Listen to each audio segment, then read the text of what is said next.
हरे कृष्णा। तो आप सभी का स्वागत है। आज हम रामायण का तीसरे पर्व पे हम चर्चा करेंगे। और कल हमने देखा कि कैसे भगवान रामचंद्र जी का आविर्भाव हुआ। उसके साथ साथ उनके बाकी के 3 भाई लक्ष्मण, शत्रुघ्न और भरत जी, और उनके सभी के नाम के बारे में हमने देखा कि उनके नाम के पीछे क्या महत्व है। वैसे तो उनका नाम भी नित्य है, उनका कोई जन्म नहीं है, लेकिन वो भी उनका नामकरण हुआ। भरत का नामकरण, लक्ष्मण का नामकरण, शत्रुघ्न का नामकरण। तो रामायण में एक बहुत अद्भुत चीज है कि भगवान राम की बाल लीला के बारे में ज्यादा उल्लेख नहीं है। बचपन में उन्होंने क्या क्या किया, जैसे हम देखते हैं भगवान कृष्ण के बारे में बहुत बाल लीला है। बचपन में क्या क्या किया उन्होंने, चोरी किया और बाद में मस्ती कैसे किया, गाय को कैसे चराया, यशोदा ने उनको कैसे बांधा। एक्चुअली देखा जाए तो कई सारे अध्याय हैं, पूतना का वध, असुरों का वध। लेकिन रामायण में भगवान राम के बारे में कोई बाल लीला नहीं है, सिर्फ 1-2 लीला है छोटे से। तो आचार्य बताते हैं इसका कारण क्यों ऐसा है। क्योंकि भगवान राम वो अनुशासन प्रधान है, मर्यादा पुरुषोत्तम। और अगर किसी वो आए हैं इस दुनिया में क्या दिखाने के लिए, एक आदर्श चरित्र, कैसे जीना है, कैसे भाई होना चाहिए, कैसे पति होना चाहिए, कैसे राजा होना चाहिए, वैसे अलग अलग रोल मॉडल वो देने के लिए आए। तो बचपन में शायद ही कोई रोल मॉडल होता है, भगवान बन सकते हैं, कोई डाउट नहीं उसका। फिर भी बचपन कैसा है, बचपन में अगर कोई उपदेश देगा, समझो एक छोटा बालक उसने गीता सुनाया तो लोग इंप्रेस होते हैं, लेकिन उसको अथॉरिटेटिव नहीं देते। ऐसा नहीं बोलते कि हाँ ये परम सत्य है, क्योंकि बालक है, बालक कितना भी बोलेगा उसको क्या लोग समझते हैं, ये तो छोटा बच्चा बोल रहा है। तो इसलिए भगवान रामचंद्र ने शुरुआत में कोई शिक्षा ही नहीं दी, कुछ सिखाया नहीं। फिर बाद में आगे जाके लोग बोलेंगे ये तो बच्चे ने सिखाया, तो बच्चे ने सिखाया हुआ चीज इतना सीरियसली नहीं लेते। तो इसलिए वो डायरेक्टली उनका फर्स्ट टाइम शुरू होता है 12 साल के पहले, मतलब 12 साल के बाद, जहाँ पे गुरुकुल का शिक्षण हो गया। उनके गुरु थे वशिष्ठ मुनि। तो एक चीज बताया गया है कि भरत दशरथ महाराज ने, जैसे राम जी थोड़े बड़े हो गए, लगभग 5 साल में गुरुकुल में भेजा जाता है, वो पहले के प्रथा है। आजकल भी कैसे फर्स्ट स्टैंडर्ड शुरू होता है 6 ईयर में, 6 साल के। कुछ दिन पहले भी 5 साल तक क्या होता था, वो अपने माता पिता के साथ रहते थे। फिर 5वें साल में गुरुकुल में जाते थे। लेकिन गुरुकुल आजकल की तरह नहीं है, वो बोर्डिंग स्कूल की तरह है। इनको लेके जाते थे गुरु, और उधर सुबह से शाम तक पूरा दिनचर्या उनको सिखाया जाता था। तभी एक्चुअली देखा जाए तो माता पिता को कैसे लगेगा, ये मेरा छोटा बच्चा 5 साल का हो जा रहा है, इन सभी को भेजना पड़ता था। लेकिन इससे बहुत अच्छा चीज क्या होता है, माता पिता हमेशा अपने बच्चों को लाड़ प्यार से बड़ा करते हैं, वो स्ट्रिक्ट नहीं रह सकते। वो हमेशा बोलते हैं थोड़ा और सोने दो। अगर बच्चे को कौन माता पिता 4 बजे उठाएगा, उठाएगा कोई? आप लोग कैसा लगता है, अरे थोड़ा सोने दो, थक क्या है, रात को बहुत खेला। तो हमेशा माँ को पिता को क्या लगता है, थोड़ा और इज्जत उत्ती होने दो उसका। अगर लड़का कुछ खाएगा नहीं तो माता पिता नहीं बोलेंगे कि वो फास्टिंग करने दो आज, क्यों नहीं खाएगा, देखते हैं कितना दिन भूखा रहेगा। ऐसा स्ट्रिक्टली बोलते हैं हम लोग। नहीं खाया तो अरे ठीक है, क्या अच्छा लगता है, चिप्स अच्छा लगता है, चिप्स। तो जो अच्छा लगता है उसको बना के खिला देते हैं। लेकिन अगर डिसिप्लिन चाहिए तो उसके लिए क्या चाहिए, स्ट्रिक्टनेस चाहिए, लाठी चाहिए, चिड़ी। अगर गुरु के सामने रोएगा तो गुरु नहीं बोलेंगे कि हाँ ठीक है चलता है, आज मत उठो, आज ठंडा पानी मत नहाओ, आज ये मंत्र जाप मत करो। ऐसा नहीं करोगे तो ये शिक्षा है। और स्ट्रिक्टली शिक्षा दे के उसको क्या किया जाता था, एक बहुत आदर्श चरित्र उसको दिया जाता था। तो इसलिए पहले गुरुकुल सिस्टम वो कंपल्सरी था, वो राजा हो या कोई भी ऊंचे वर्ण का हो तो गुरुकुल में जाना पड़ता था। और वो बेस्ट है एक्चुअली, क्योंकि पेरेंट्स सिखा नहीं सकते। हो सकता है कि एक पेरेंट दूसरे के बच्चों को सिखा पाए लेकिन अपने बच्चों को नहीं सिखाएंगे, मतलब सिखा नहीं पाते, क्योंकि वो वात्सल्य भाव रहता है, वात्सल्य भाव से वो सिखा नहीं पाते। तो ऐसे दशरथ महाराज गए और उनको वशिष्ठ मुनि के हाथ में दिया कि आप इनको अभी आप सिखाना शुरू करो। और वशिष्ठ मुनि के गुरुकुल में वो बैठ गए उधर ही देखते हुए अपने बच्चे को। वशिष्ठ मुनि देख रहे हैं, अरे इन्होंने मेरे पास दिया है लेकिन इधर क्यों बैठे हैं, तो जाना चाहिए अपने घर। तो आधा दिन हो गया, वशिष्ठ मुनि उनको सिखा रहे हैं, लेकिन दशरथ महाराज जाने का नाम ही नहीं ले रहे, क्योंकि उनको प्रभु राम के मुख को देखना ही उनके जीवन का सबसे बड़ा आनंद था। उसको ही देखते रहते थे और उनके मन में लगता था ऐसा कैसा इतना सुंदर लड़का कि इसको देखते हुए मेरा कभी मन भरता ही नहीं है। तो भगवान राम सुंदर थे, ऐसा वो अनलिमिटेडली सुंदर है। तो इतने सुंदर थे कि कोई भी व्यक्ति को एक बार देखते रहे तो देखते रह जाते थे, उनके आंखों उधर से हटते नहीं थे। अभी वशिष्ठ मुनि को समझ लगा कि अभी मेरा बारी है, दशरथ महाराज आप जाओ इधर से। दशरथ महाराज ने डांटा और बोला कि नहीं, ये रीत नहीं है, गुरुकुल में छोड़ा मतलब छोड़ दिया, अब जाइए, आप राजा हैं, आप राज्य संभालिए।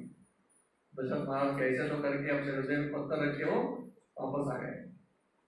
वैसे प्रभु राम का शिक्षा हुआ और राम जी का शिक्षा 12 साल तक उनका कंप्लीट हुआ और बाद में वो वापस आए। और वापस आके दशरथ महाराज देख रहे थे कि कितना बहुत सुंदर एक चंद्रमा की तरफ बढ़ रहे हो रामचंद्र। ऐसे चंद्रमा भी छोटे से बाद में बड़ा पूर्णिमा तक बढ़ता है, तो ऐसे इतना सुंदरता में और भी खिलता जा रहा है।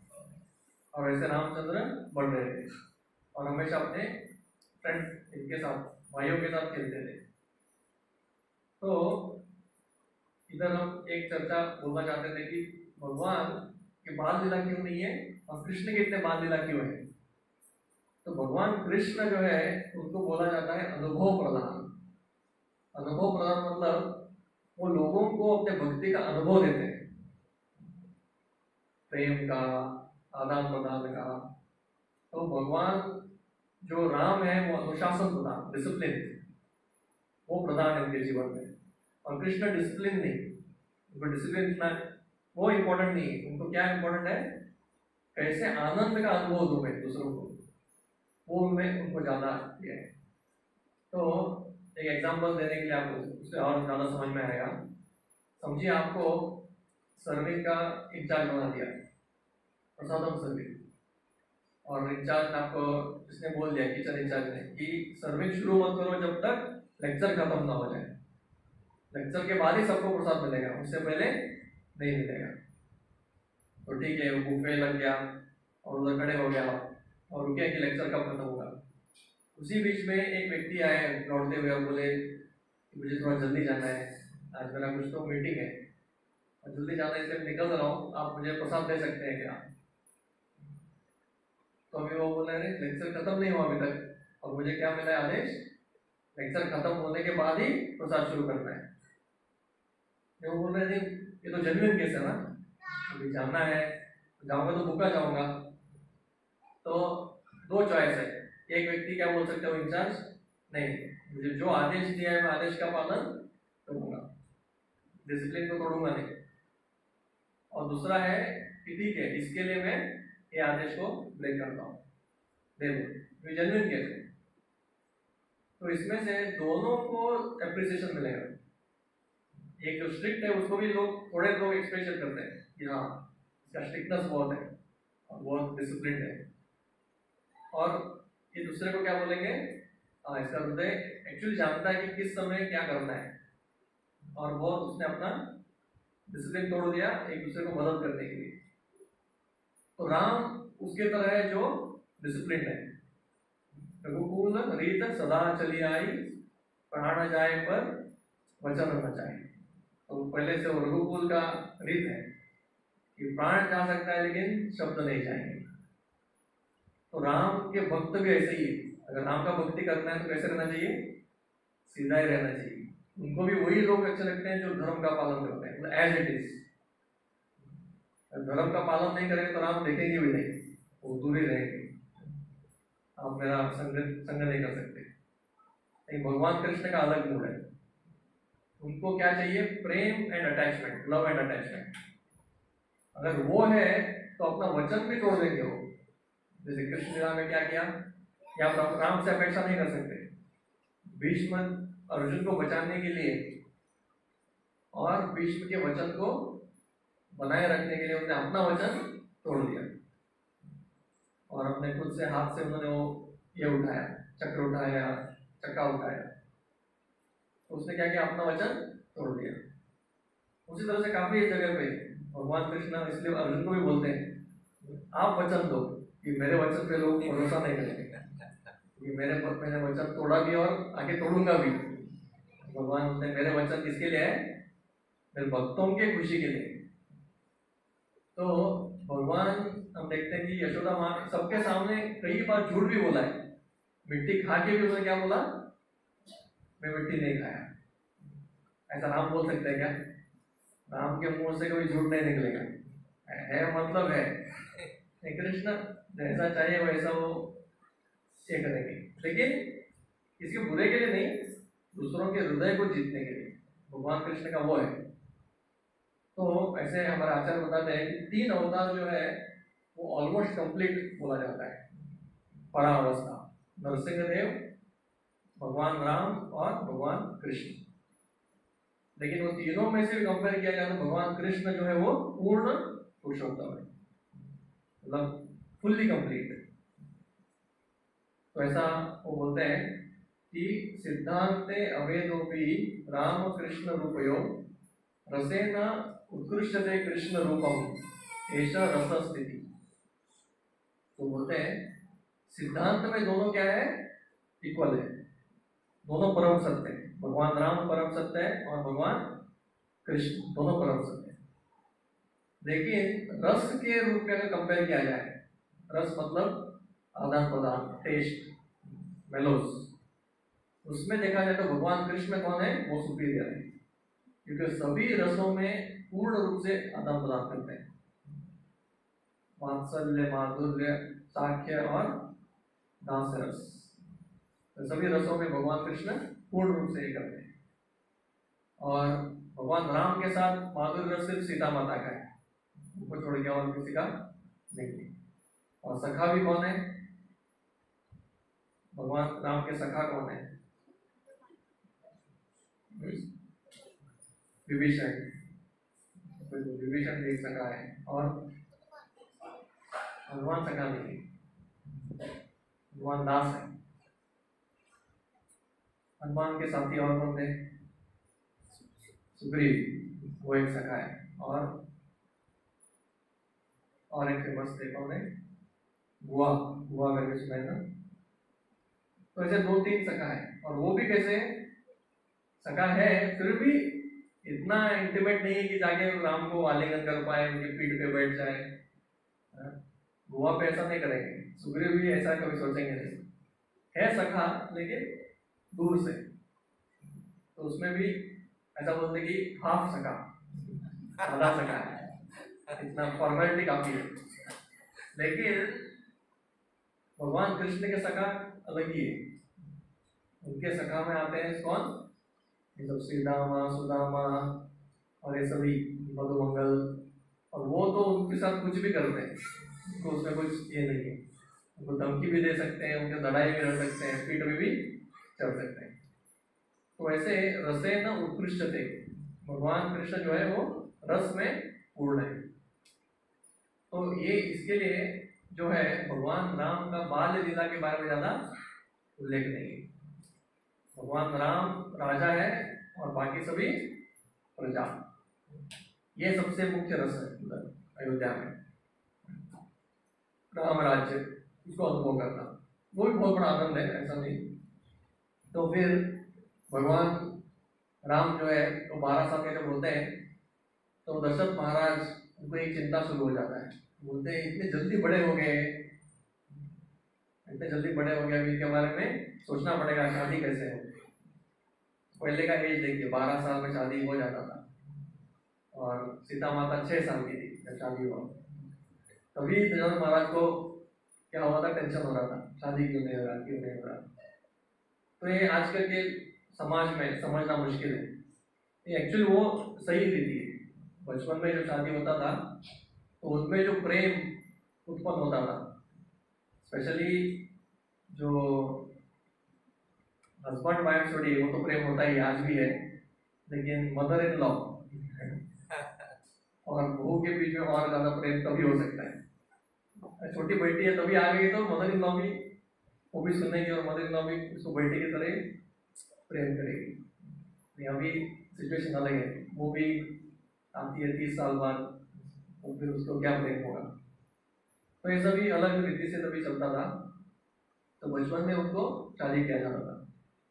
तो तभी जब दशरथ महाराज सोच रहे थे, उन्होंने एक असेंबली बुलाया कि अब क्या करें हम भगवान की शादी का, कहाँ से प्रपोजल लाए। भगवान के मैचिंग मिलना चाहिए ना, ये महान है, तो इतना आसान नहीं था वो। तो उसी समय एक दौड़ते हुए एक सिपाही आ गए, बहुत डरे हुए थे, और बोला मैं रोकने का प्रयास किया लेकिन रुक नहीं रहे, बहुत क्रोध में है। तो कौन है? नहीं, कोई विश्वामित्र करके आए हैं। दशरथ उठ के खड़े हो गए, विश्वामित्र आए हैं। तुरंत दौड़ते दौड़ते उनको वेलकम करने गए, और विश्वामित्र को बहुत मान सम्मान से वो अंदर ले गए। बहुत महान ऋषि है, ब्रह्म ऋषि, तो उनको कोई रोकने का प्रयास किया। तो विश्वामित्र मुनि आए और उन्होंने दशरथ महाराज उनको बहुत अच्छे सिंहासन में बिठाया, चरण धोया, उनके आशीर्वाद लिया, और बाद में उनको बोला कि आप आने का प्रयोजन बताइए, जो भी आपका इच्छा है मैं उसको पूर्ण करूंगा। दशरथ महाराज ने पहले वचन दे दिया कि आपका इच्छा बताइए, मैं आपको पूर्ण करूंगा। उनको पता नहीं था कि वो क्या मांगने वाले हैं, अगर पता था तो वो वैसे बोलते नहीं थे। तो फिर विश्वामित्र ने बोला मुझे आपका पुत्र चाहिए, मेरा जो यज्ञ चल रहा है वो यज्ञ में राक्षस आके वो बाधा डाल रहे हैं, और वो राक्षसों से हमको प्रोटेक्ट करने के लिए आपको पुत्र चाहिए। तो दशरथ महाराज वो तो चौंक गए, और इतना उनका सांस जैसा रुक गया, वो सोच में रखते थे कि कैसे मैं अपने बेटे को दूं। तो तुरंत बोले दशरथ महाराज, नहीं आप चिंता क्यों करते हैं, स्वयं मैं पूरे मेरे अयोध्या के आर्मी को लेके आता हूँ, आपको राम क्यों चाहिए, आप राम को इधर रखिए। तो विश्वामित्र मुनि भी क्रोधित हो गए, अरे आप मुझे और सजेशन दे रहे हैं, मैंने आपसे मांगा, आपको देना नहीं है। नहीं, वो बोले लक्ष्मण बोले नहीं नहीं नहीं ऐसा नहीं है, लेकिन आप राम को लेके क्या करेंगे, राम तो राजीव लोचन है। उसने बोला ये राजीव लोचन मतलब उनकी आंखें कमल की तरह है, उसके साथ साथ जैसे कमल सूर्य ढलते ही क्या हो जाता है, वो बंद हो जाता है, उसी तरह से मेरा राम जो है वो इतना कोमल है, जैसे सूर्य ढल जाता है तो उसकी आंखें बंद हो जाती है। और ये जो राक्षस है वो रात को अटैक करते हैं, राक्षस को रात को दिन रात उनको सिक्योरिटी देना पड़ेगा, तो वो कैसे अपने आंखें खोल के रखेगा। और दूसरे बोलते हैं कि ये जो मेरे राम है, और एक है कि वो सिर्फ 12 साल के हैं, तो एक्चुअली ऑफिशियली युद्ध का समय है 16 साल के बाद। 16 साल के बाद एक युद्ध कर सकता है, तो सिर्फ 12 साल के, क्या युद्ध देखा भी नहीं, कभी उसने असुर देखा नहीं, कभी जंगल में गए नहीं, वो कैसे आपका मदद कर पाएंगे। तो ऐसे दशरथ महाराज का जो पिता का हृदय था वो पूरा रोने लगा, तो कैसे मेरे 12 साल के बच्चे को भेजूं।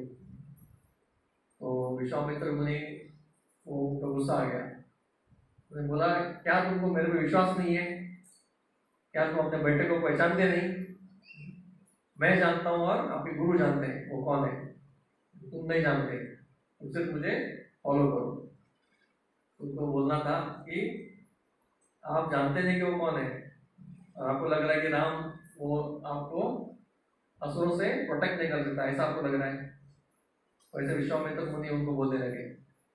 आखिर में दशरथ महाराज समझ गए इनके साथ तो मैं बातचीत में जीत नहीं पाऊंगा, ये तो इतने बड़े ऋषि है, शास्त्रों की ज्ञाता है।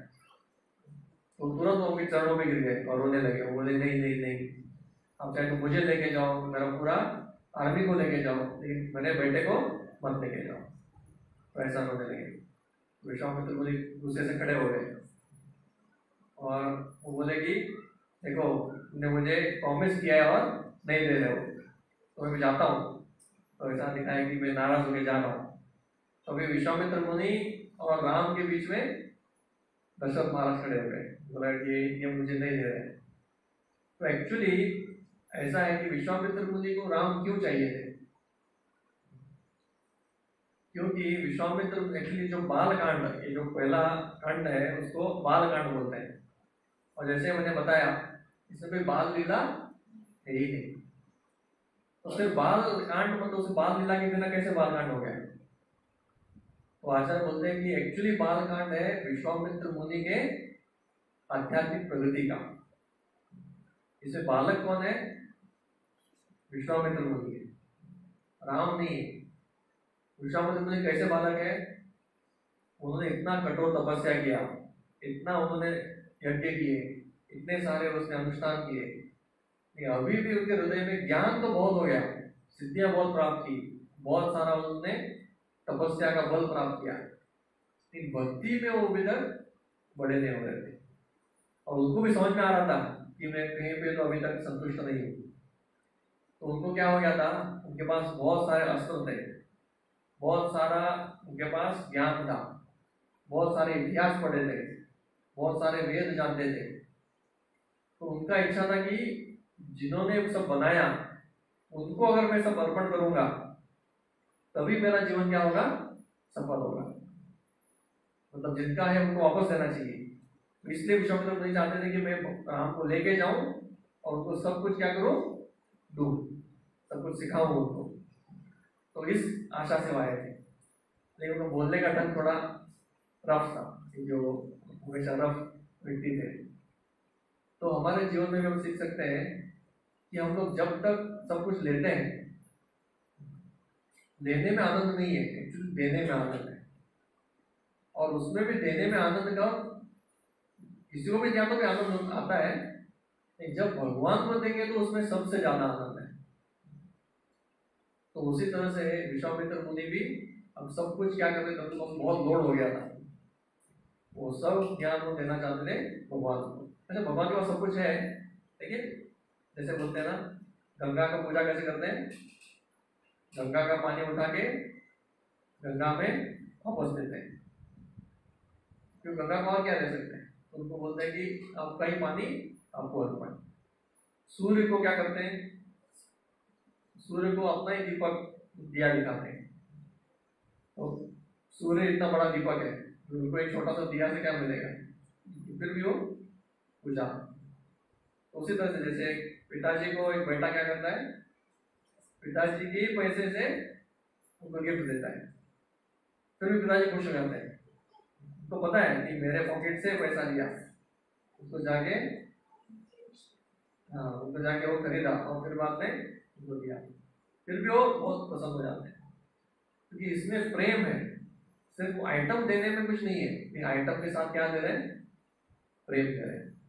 उसी तरह से भगवान, जब हम भगवान को ऑफरिंग करते हैं, भगवान को हम आरती करते हैं, भगवान का नाम स्मरण करते हैं, तो इस सिर्फ नाम में कुछ नहीं है, मतलब नाम ले रहे हैं हरे कृष्णा, लेकिन बिना प्रेम से, बिना ध्यान से लेंगे तो उसमें भगवान इतना प्रसन्न नहीं होंगे।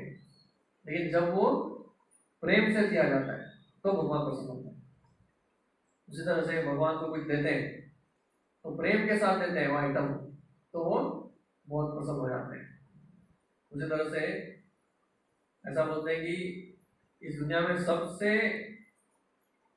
अच्छा वेलकम या सबसे अच्छा चीज देने में क्या है, स्वीट वर्ड्स, मीठी बातें, वो भी हृदय से बोले गए, ऐसे मुख से नहीं। तो प्रभात प्रपट में लिखते हैं, heartfelt words, sweet words are the best offering. तो हृदय से आना चाहिए। कभी कभी हम कोई टीचर को बोलते हैं गुड मॉर्निंग सर, तो स्वीट वर्ड्स तो बोल रहे हैं, लेकिन वो हृदय से आ रहा है क्या नहीं, हो पता नहीं, वो सर जाने के बाद उसके पीछे और कुछ घूमते हैं। तो जो हृदय से आता है तो एक्चुअली वो व्यक्ति को समझ में आ जाता है कि हाँ ये हृदय से आ रहा है क्या नहीं आ रहा है, वैसे हृदय से बोलेंगे वर्ड्स। तो और एक चीज प्रभाव बताते हैं, एक्चुअली विश्वदेव की इसमें शिक्षा में आता है कि इसमें हम कुछ भी हम देते हैं तो उसमें कहीं ना कहीं थोड़ा अहंकार रहता ही है, क्योंकि कुछ वस्तु देते हैं ना, वस्तु देने के साथ उसके साथ क्या आता है, मैंने दिया, ऐसा आता है। तो सबसे प्योर ऑफरिंग क्या है, अपने चेतना को देना, अपना चेतना को देना, वो सबसे प्योर ऑफरिंग। क्यों? उसमें अहंकार नहीं आता, इसलिए नाम जब जो है वो सबसे बड़ा यज्ञ है। जब हम कुछ देते हैं, डोनेशन देते हैं या फल देते हैं या कुछ वस्तु देते हैं, बहुत अच्छा है, क्योंकि उसको हमने हमारे पास जो है वो दिया, फिर भी कुछ देने का कुछ तो अहंकार आता है कि हाँ मैंने दिया। लेकिन ध्यान से जब करना, इसमें हम क्या दे रहे हैं भगवान को, हमारे जब में भगवान को क्या देते हैं,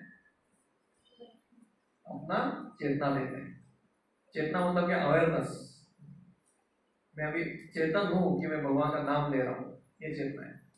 तो वो क्या है, वो बिना अहंकार का, क्योंकि हम अपने चेतना को ही दे रहे हैं जो हम खुद हैं। तो इसलिए नाम जब को सबसे बड़ा यज्ञ बोला जाता है। भगवान इसमें बोलते हैं ना भगवद गीता में, यज्ञानाम जप यज्ञ, उसमें यज्ञ मतलब सेक्रीफाइस देना, लेकिन सबसे बेस्ट देना क्या है, जपा। इसलिए आप सभी को हम रिक्वेस्ट करते हैं, जो भी कितना भी माला कर रहे हैं ध्यान से कीजिए एक, और दूसरा वो माला जो आप कर रहे हैं उसको मत समझिए कि कुछ छोटा चीज है।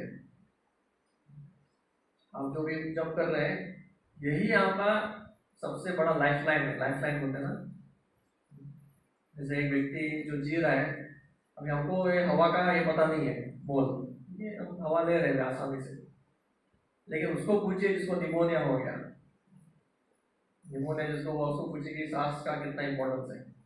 जब छाती भर जाता है, जैसे कोविड हो रहा था लोगों को, तो उसको क्या देते थे, ऑक्सीजन को क्या बोलते थे उसको, वेंटिलेटर, वेंटिलेटर बोलते हैं ना, तो वेंटिलेटर में लिया जाता था, उसको लेने को भी नहीं होता था, तो वेंटिलेटर देके उसको सांस, तो तभी लगता है हाँ एक एक सांस मतलब जीवन है। करेक्ट, एक सांस रुक गया मतलब चला गया व्यक्ति। तो उसी तरह से हमारे आत्मा के लिए जो लाइफ लाइन है या हमारा जीवन है वो क्या है, नाम जप, हरि नाम। क्योंकि जब हम एक्चुअली मृत्यु पे रहेंगे तभी कोई वेंटिलेटर नहीं बचा सकता, हमारे कोई भी पुण्य और ये सब किए, जो भी हमने कुछ किया इस दुनिया में, कोई रिश्ते हो ये हो, बैंक बैलेंस, कुछ काम नहीं आएगा। तभी एक व्यक्ति अपने चेतना में भगवान को बिठा सकता है। वो ऐसे अभी आखिरी सांस ले रहे हैं, उस समय वो भगवान को अगर वो स्मरण कर सकता है तो उसका जीवन क्या हो गया, सफल हो गया। तो तभी बिठाने के लिए अभी करना पड़ेगा। अभी अगर हम गर्मी हो रहा है इतना, जब करने का इच्छा नहीं है, अभी ठीक है, तभी गर्मी भी होगा, सब कुछ होगा। तो जब एक व्यक्ति आखिरी सांस लेता है तभी शरीर भी गर्म रहता है और वो इतना तकलीफ में रहता है, सांस रुक जाता है, तभी भी उसको चिंतन करना है भगवान का। तो ये क्यों बोल रहा था मैं, कुछ थोड़ा अलग दिशा में गया, लेकिन बोलने के लिए था कि विश्वामित्र मुनि को अच्छा तरह से वेलकम किया दशरथ महाराज ने, लेकिन फिर से वो भगवान को दे नहीं पाए। बोले भगवान को मत लेके जाइए, आप मुझे लेके जाइए। तो विश्वामित्र मुनि गुस्से से खड़े हो गए और वो उनके गुरु की तरफ देखने लगे, वशिष्ठ मुनि की तरफ, कि अभी कुछ हो सकता है तो आप भी कुछ करना है तो करो, आपको पता है मेरा गुस्सा कैसा है। तो वशिष्ठ मुनि का और उनका पहले से बहुत फ्रिक्शन हो गया था, और वशिष्ठ मुनि को पता था कि गुस्से में ये अच्छे नहीं है, विश्वामित्र मुनि बहुत गुस्सा किया तो बहुत खराब है। तो तुरंत उन्होंने दशरथ महाराज को बोला, मैं समझाता हूँ, विश्वामित्र को बोला मैं समझाता हूँ मेरे तरीके से। तो वशिष्ठ मुनि ने बहुत प्रेम से उनको समझाया कि दशरथ मुनि आप बैठिए, अभी आपके राम जो है वो बहुत है, बहुत यंग है, नो डाउट, उसका कोई ये नहीं है, लेकिन आप ये भी सोचिए कि वो उसको कौन लेके जा रहे हैं। विश्वामित्र मुनि स्वयं लेके जा रहे हैं, और विश्वामित्र मुनि इतने शक्तिशाली है कि वो सभी असुरों को मार सकते हैं।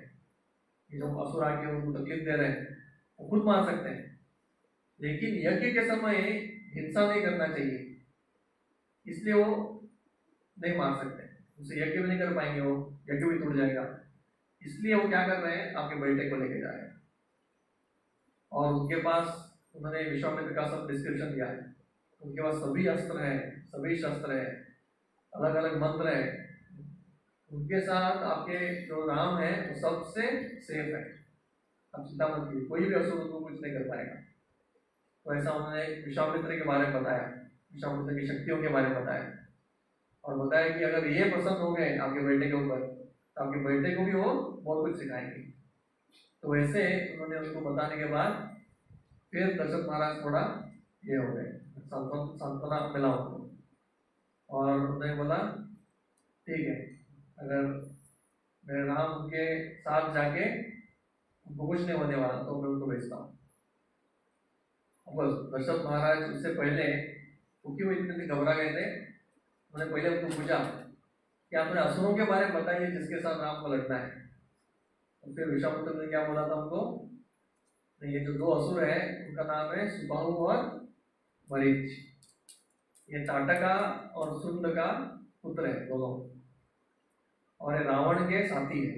जैसे इन्होंने इंट्रोडक्शन दिया है सब, तुरंत दशरथ महाराज और भी डर गए थे, बोले ये तो रावण के साथी है, रावण जो इतना भयंकर है, और ये मरीज और स्वभाव भी कोई सामान्य नहीं है, वो दोनों पूरे काला जादू में बहुत एक्सपर्ट है, और इनके साथ लड़ना है राम को, तो इसलिए वो डर गए थे। लेकिन अभी विश्वामित्र मुनि का सब सुन के वो सांत्वना मिल गया उनको, फिर वो बोले ठीक है आप लेके चलिए।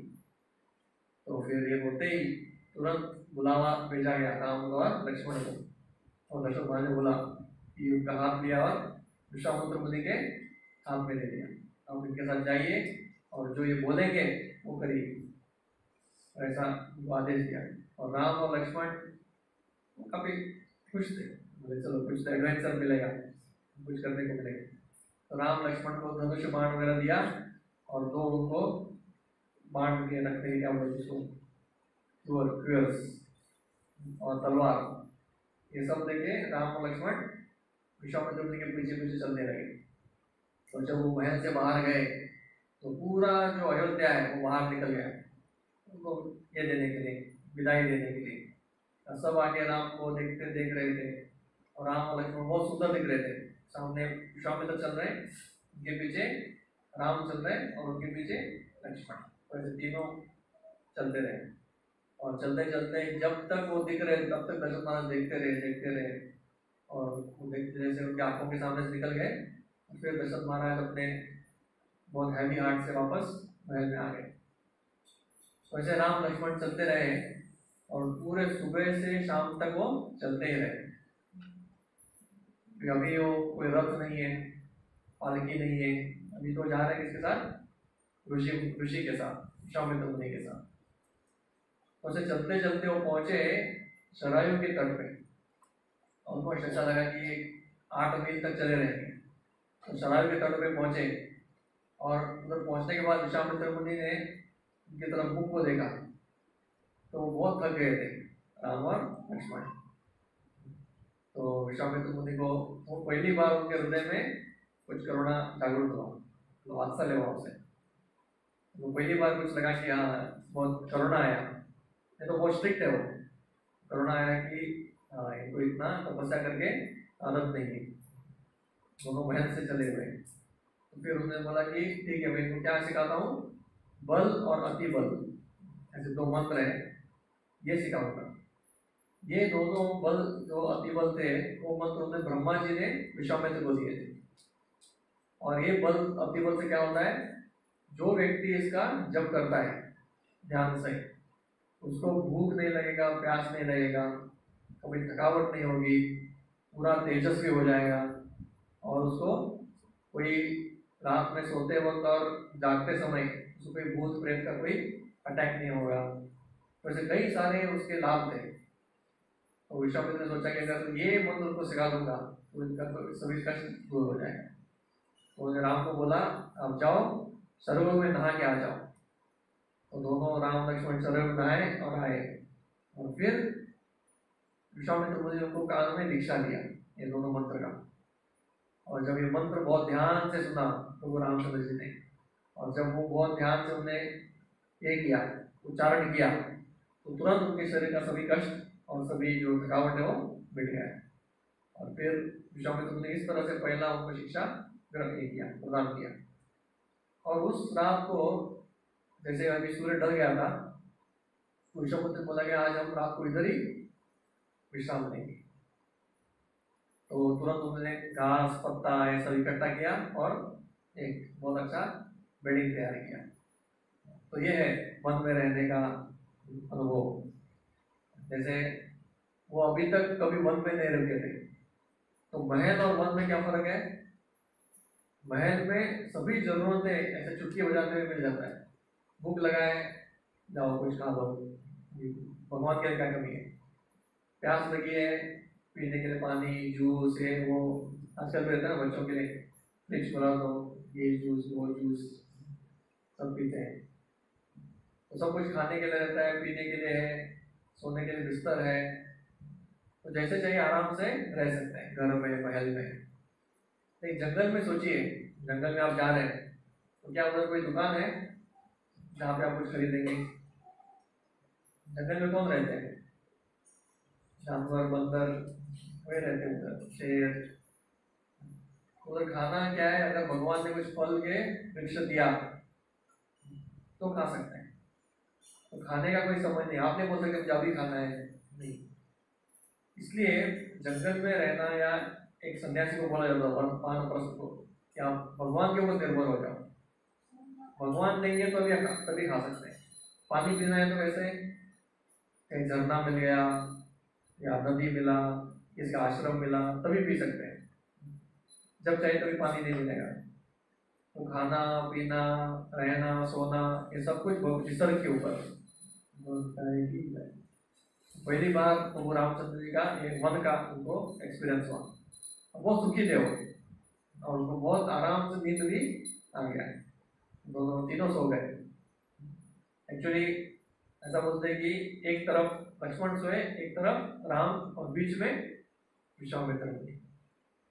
विश्वामित्र को रात भर नींद नहीं आया, ये दोनों सो गए। क्योंकि आप सोचिए आपके दोनों बाजू में क्या ब्यूटी पर्सोनिफाइड, दोनों सोए हैं। जैसे एक तरह से बोलते हैं चंद्र और सूर्य दोनों सोए हैं, तो बीच में कैसे नींद आएगा? तो वो सिर्फ रुके थे कब मैं उठूंगा उनका आगे का सेवा।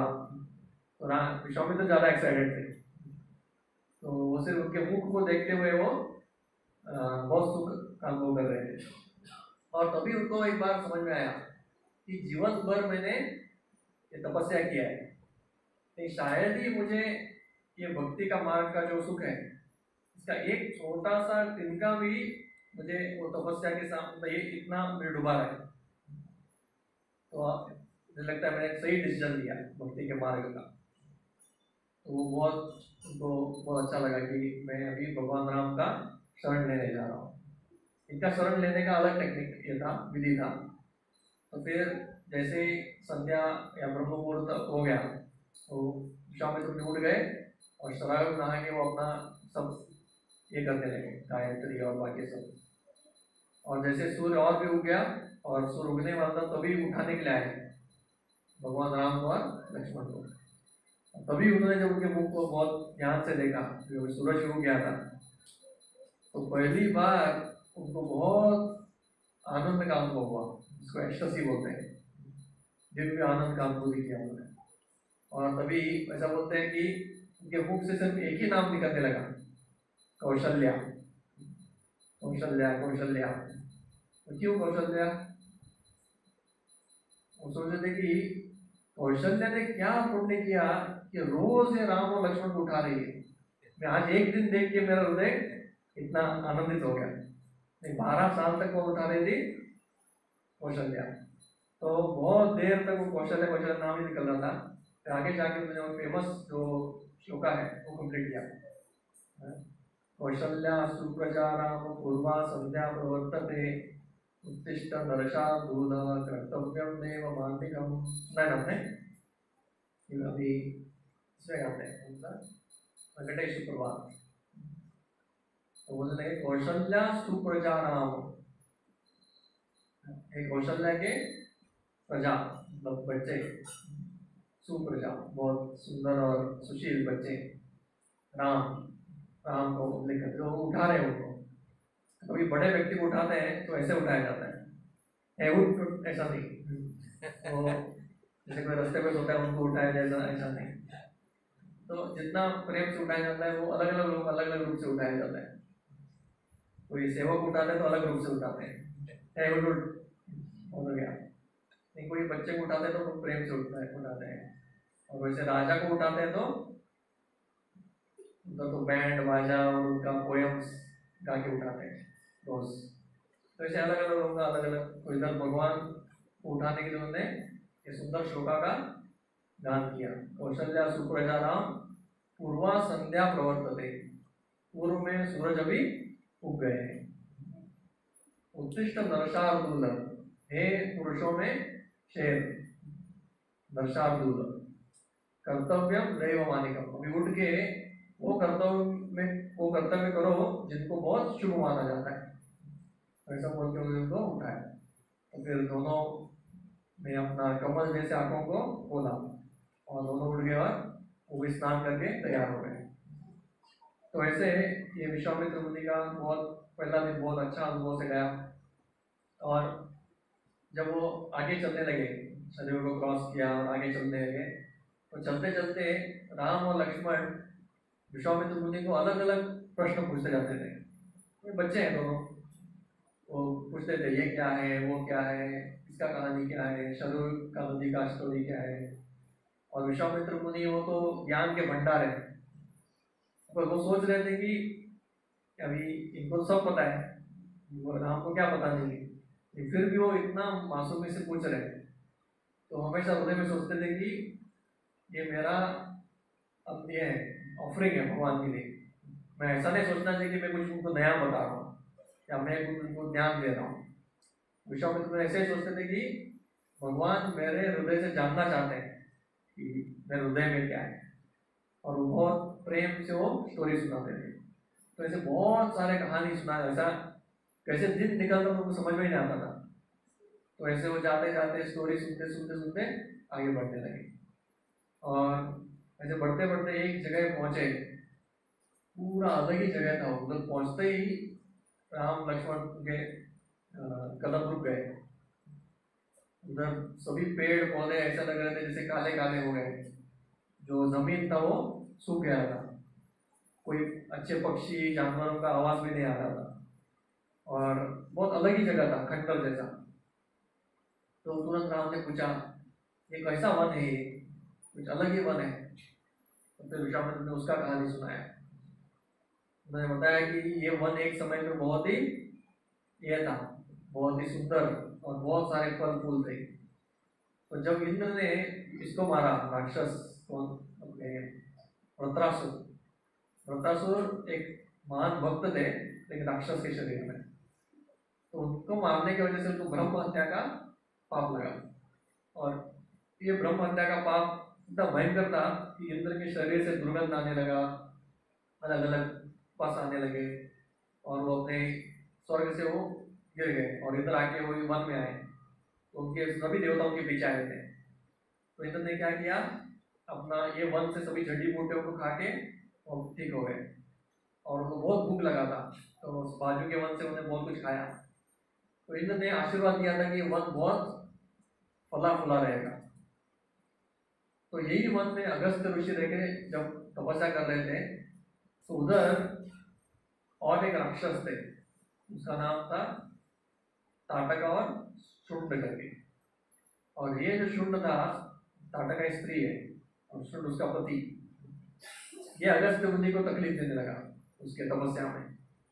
तो जैसे वो आके उनको तकलीफ दे रहा था, तो अगस्त ने गुस्से में उसको शाप दे दिया और उसको मार दिया। तो शुंड उधर ही मर गया। जैसे वो मर गया तो ताटका बहुत क्रोधित हो गई कि मेरे पति को मार दिया। और उसके पहले उनके 2 बच्चे थे, मरीच और सुबाहु।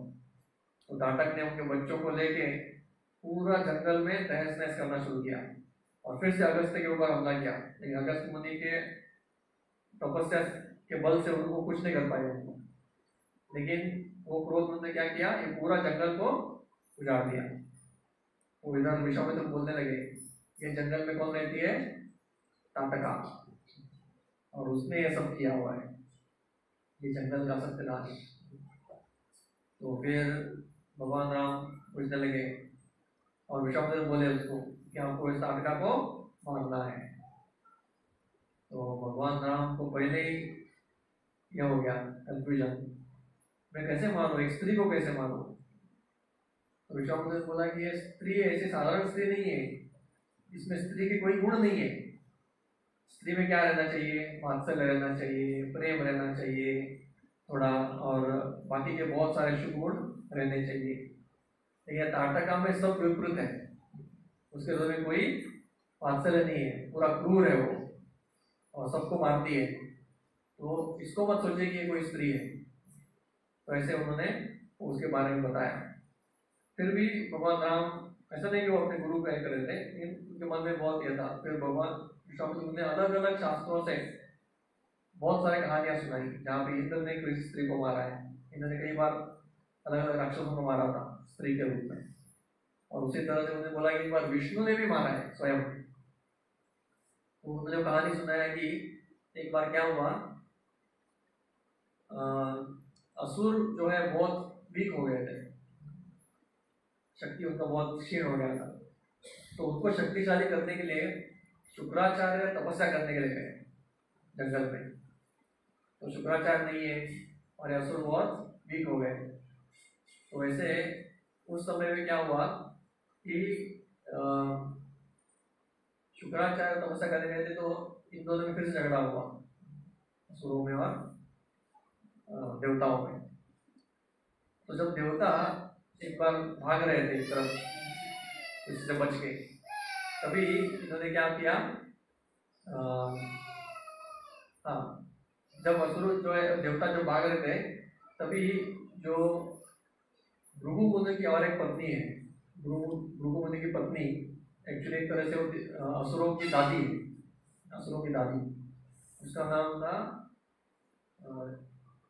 ख्याति।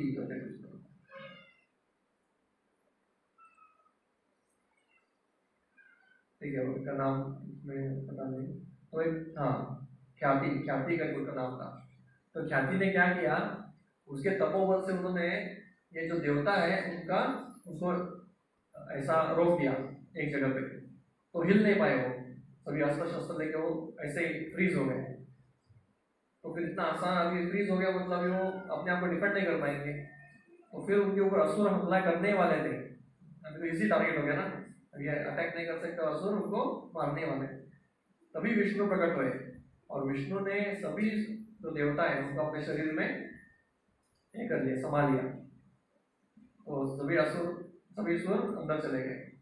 और तभी ख्याति को बहुत गुस्सा आया कि मैंने सब जो किया था उसको इसने पानी फेर दिया। तो फिर से वो कुछ करने जा रहे थे, तो तभी भगवान विष्णु ने ख्याति को चक्र से मार दिया। तो जैसे चक्र से मार दिया तो वो मर गई। तो भृगु मुनि बहुत गुस्से हो गए कि मेरे पत्नी को मारा करेंगे। तो तभी भृगु मुनि ने शाप दिया विष्णु को कि आपका 10 बार आपको पृथ्वी में जन्म लेना पड़ेगा। तो ये 10 बार जन्म लेने का शाप की वजह से वो दशा होता है जो हम आगे जाते हैं। तो ऐसे इन्होंने अलग अलग कहानियां बताई, जिससे बताया कि कभी कभी स्त्री को भी मारना पड़ता है अगर वो बहुत ही धर्म के विरुद्ध करे। तो वैसे उन्हें बताने के बाद अभी राम कन्विंस हो गए, ठीक है तो मैं मारने को तैयार हूँ, मैं ताटका को। विश्वामित्र ने बोला ठीक है, तो उसको ललकारो। तो भगवान राम ने क्या किया, अपने धनुष को लिया और जोर से टंगारा उसको, जोर से खींच के उसको छोड़ दिया। तो उसका आवाज इतना भयंकर था कि ताटका जो अंदर गुफा में सोई थी वो जाग गई तुरंत, और उसको सहन नहीं हुआ आवाज, और इतना क्रोधित हो गई, चिल्लाने लगी जोर से, कौन है वो, और चिल्लाते बाहर आई और बाहर आके इसके तरफ जाने लगी। वो आवाज की तरफ, और वो बढ़ रही जोर से, और ऐसा आ रही थी कि उसके एक एक कदम जो है उस पृथ्वी को हिला रही थी। ऐसा लग रहा था कि पृथ्वी जो है वो कंपन कर रही है, और भगवान दूर से देख रहे हैं कोई तो आ रही है अभी जोर से। तो धीरे धीरे वो आते हुए दिखी।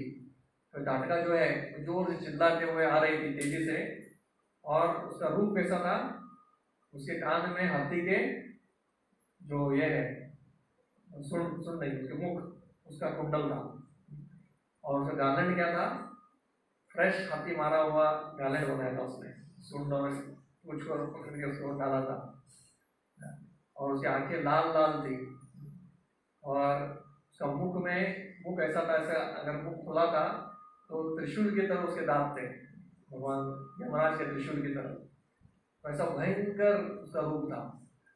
और फिर जैसे राम ने देखा दूर से, उसको समझ में आया ये कोई स्त्री नहीं है और वो चिल्लाती आ रही थी, और जैसे नजदीक आई तो उसने कहा जैसे वो भगवान को पकड़ के उसको ये करेगी, मारेगी, और दूर से पहले वो पत्थर फेंकने लगी भगवान के ऊपर। तो भगवान ने पत्थर को मिस किया और अपने एक बाण से उसके हाथ को काट दिए। तो जैसे दोनों हाथ कट गए, और लक्ष्मण ने अपने हाथ से उसके कान और नाक निकाल दिए। तो तभी भगवान इतना कन्विंस नहीं हो रहे थे कि उसको मारना ही है करके, नहीं तो एक ही बाण में मार सकते थे वो, लेकिन उसको लगा कि थोड़ा इसको शांत कर देंगे, छोड़ देंगे, जैसे भी स्त्री है अगर पछतावा करेगी तो छोड़ देंगे, तो ऐसा कुछ सोचा था उन्होंने। लेकिन टाटा उसके लायक नहीं थी, तुरंत गायब हो गई। तो लगा कि ये मनुष्य बहुत शक्तिशाली है, तो गायब हो गई, और गायब हो के अलग अलग जगह से वो पत्थर का वर्षा करने लगी। तो समझ में नहीं आता भगवान को कि कहाँ से वो मार रही है। तो भगवान देख रहे, और बहुत ऐसा लगा कि बहुत कंफ्यूज हो गया भगवान। तो टाटा को बहुत खुशी हुआ और हंसने लगी जोर से कि भगवान कंफ्यूज हो गए करके। लेकिन वही मिस्टेक उसने किया, क्या, हंसने का।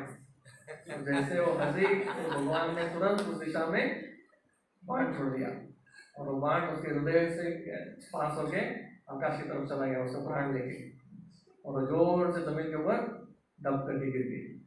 और सभी देवता बहुत खुश हो गए, ये जो राक्षस है जिसको मारना इतना मुश्किल था उसको भगवान ने मार दिया। और सब जगह फूलों का बरसात हुआ, और विश्वामित्र मुनि उनको कांग्रेचुलेट किया, उनका पहला मिशन सक्सेसफुल।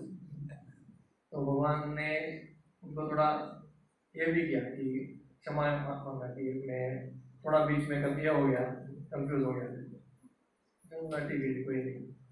फिर बाद में उधर से वो जाने लगे। एक्चुअली जैसे टाटका मर गई, तुरंत वो इसका जंगल का ये भी चेंज हो गया, क्या बोलते उसको, आउटलुक भी तुरंत उसमें थोड़ा अच्छी अच्छी चीजें आने लगी। तो आगे बाद में निकल गए। तो जब ये गए विश्वामित्र और ये सभी, तो आगे जाके वो गंगा के तट पे पहुंचे, और गंगा के तट पे पहुंच के वो सिद्धाश्रम पहुंचे। तो सिद्धाश्रम मतलब ये गंगा के तट पे एक आश्रम है, जो अभी एक्चुअली विश्वामित्र मुनि अभी उधर रह रहे थे, और उन्होंने उधर का हिस्ट्री बताया कि पहले इधर विष्णु ने तपस्या किया था, उसके बाद अदिति और कश्यप ने इधर तपस्या किया, और वो तपस्या से उनको वामन जी पुत्र के रूप में मिले, वामन देव। फिर वामन देव जाके बलि से क्या किए, वो सब कुछ छीन लिया, और वापस आके सिद्धाश्रम में वो रहे काफी सालों तक वामन देव।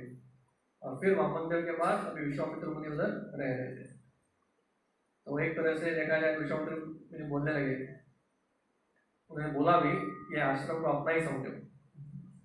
एक्चुअली वो किसका था, उनका ही था, क्योंकि विष्णु ने वो स्थापित किया था। तो सिद्धाश्रम में पहुंचे, और उधर विश्वामित्र ने बताया कि यहाँ पे मैं अभी क्या करूँगा, मेरा यज्ञ करूँगा, और ये यज्ञ 7 दिन चलने वाला है, 7वें दिन ये पूर्ण होगा, तो तब तक आपको क्या करना है, सुरक्षा देना है। तो फिर राम जी ने बताया कि आप शुरू कीजिए, निश्चिंत रहिए, वही भी आने तो उसको मैं परास्त करूँगा। तो राम लक्ष्मण उधर धनुष्य बाण लेके खड़े हो गए, और विश्वामित्र मुनि और उनके बाकी के जो शिष्य थे वो सभी ने तैयारी किया यज्ञ का, और तुरंत उन्हें यज्ञ का प्रारंभ भी किया। तो उससे पहले भगवान पूछने लगे बाकी शिष्यों से कि हम क्या अपेक्षा करें, कितने असुर आएंगे, कौन आएंगे, कब आएंगे। तो सभी ने बोला कभी भी आ सकते हैं, कितने भी आ सकते हैं और कहीं से भी आ सकते हैं। थोड़ा भी अगर आपने लापरवाही की तो समझिए कि आप हमारा ये चला गया। तो फिर भगवान ने सोचा तो पूरा हमको अलर्ट रहता है। तो 6 दिन 6 रात या 7 दिन 7 रात उनको भी पहरा देना है। कैसे पहरा? बिना कोई सोना और ये सब। तो फिर भगवान ने बोला कि लक्ष्मण आप दरवाजे पे खड़े हो जाओ, एंट्रेंस पे, और मैं क्या करूंगा कि आश्रम को सभी जगह से पूरा पहरा दूंगा। तो भगवान क्या करते थे, एक तरफ से जाते थे और फिर से दरवाजे के पास आके फिर से उधर से वापस उल्टा जाते थे, वैसे वो सर्कल करते थे। और लक्ष्मण उधर देखते रहते कि कब आएंगे असुर। तो ऐसे विश्वामित्र मुनि तो मौन व्रत लिए थे और कंटिन्यूअस ध्यान से मंत्र बोलते हुए आहुति देते जा रहे थे। ऐसे 6 दिन बीते और कुछ भी निशाना नहीं, कोई असुर आ रहे, कुछ आ रहे। और ऐसा लगा भगवान को कि ऐसे ही हमने मतलब चिंता कर रहे हैं, कोई आएगा नहीं, लगता है हो जाएगा। तो जैसे वो सोचने लगे तो आखिरी दिन जब शुरू हुआ, आखिरी दिन तो ये जो अग्नि है यज्ञ का बहुत प्रचंड शुरू हुआ, पूरा आसमान तक पहुंच रहा था। और मंत्र का भी शक्ति जो है वो बल बहुत बढ़ गया था और तेज बढ़ गया था आश्रम में। और समझ में आ रहा था कभी वो खत्म होने को ही आ रहा है। तो तभी भगवान सतर्क रहे कि अभी हो सकता है कि कुछ हो जाए, क्योंकि ये असुरों का आदत क्या था, जैसे कंप्लीट होने ही जा रहा है तो वो आते थे, क्योंकि उनको आदत आता था कि कंप्लीट होने जा रहा है तो उसको भी बिगाड़ देंगे। तो तभी जोर से चीखने का आवाज आया, सब जगह अंधेरा हो गया और सब जगह बादल छा गए, ऐसा लगने लगा रात हो गया, दिन में रात हो गया। और चीखते हुए बहुत सारे असुर आने लगे और गालियां मार रहे थे, कुछ कुछ फेंक रहे थे और सब जगह से इल्यूजन, माया, माया का पत्थर आ रहा था और मांस रक्ते सब बरस रहा था। ऐसा एक्चुअल में नहीं था माया, जैसे आप 3D विजन ऐसा लग रहा है कि पत्थर आके लगेगा मुझे, लेकिन वो पत्थर नहीं है। तो ऐसे सब जगह से कुछ ना कुछ हो रहा है, कहीं पे पहाड़ गिर रहा है, कहीं पानी गिर रहा है, कहीं पे सांप निकल रहे हैं, ये सब कंफ्यूज करने के लिए। और ऐसे आ रहे हैं तो भगवान रेडी हो गए कि अभी उनको कुछ तो जवाब देना है। तो ये सभी असुर जो है वो नीचे उतरना चाहते थे, लेकिन सिद्धाश्रम में वो नीचे नहीं उतर पा रहे थे क्योंकि वो मंत्र का शक्ति की वजह से तो बहुत फ्रस्ट्रेट हो गए। और फ्रस्ट्रेशन से वो बहुत सारा उन्होंने रक्त और ये सब लेके आया और डालने शुरू किया इसमें यज्ञ कुंड में। तुरंत भगवान ने अपने बाण चलाए और ऐसा एक जाली बना दिया जिसमें वो पूरा कवर हो गया। और कुछ भी वो जो फेंक रहे थे गंदे चीजें, अगर वो यज्ञ में गिरते थे क्या वो मांस और रक्त, तो यज्ञ क्या हो जाने वाला था, वो असफल होने वाला था। तो भगवान ने उसको रोक दिया। और फिर भगवान ने क्या किया, एक मानव अस्त्र लिया और मानव अस्त्र छोड़ा मरीज के ऊपर, और मरीज के हृदय छाती को ऐसा जोर से लगा कि उधर से वो 100 योजन दूर जाके समुद्र में गिर गया। और फिर सुबाहु की तरफ उन्होंने और एक अस्त्र लिया, अग्नि अस्त्र, और अग्नि अस्त्र छोड़ दिया। वो अस्त्र से सुबाहु का देह पूरा चल गया और वो गिर गया उधर। और फिर सभी जो बाकी के जो उनके संगी थे वो इतने कंफ्यूज हो गए, सब इधर उधर भागने लगे, चिल्लाने लगे। तो भगवान ने और एक वायु अस्त्र छोड़ दिया और सबको एक साथ वो मार दिया। तो जैसे सभी असुर क्लियर हो गए तो फिर से सब बादल हट गया और उजाला हो गया और इस तरह यज्ञ भी संपन्न हो गया।